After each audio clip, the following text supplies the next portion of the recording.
Orang yang kagak membit-bit kali atau buat bit-bit, hangga temle membit-bit atau buat yang bit-bit.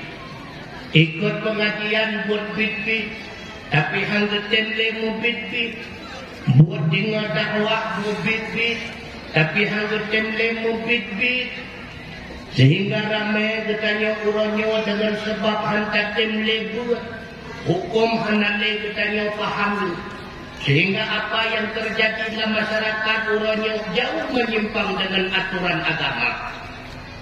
Di antaranya lembut contoh, wata pula tanaman, bepegat pengumuman dalam kampung. Oh, sayang pula tanaman pegat bagus. Nyopokan. Padahal kini kadang dalam kejadian nyata.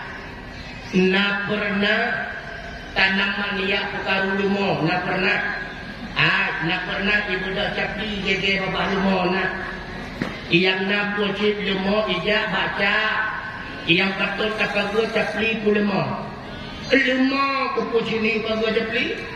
Nya nakanda, nyo ku bukti, yang nyo kamerikon yang kon kami hinyo.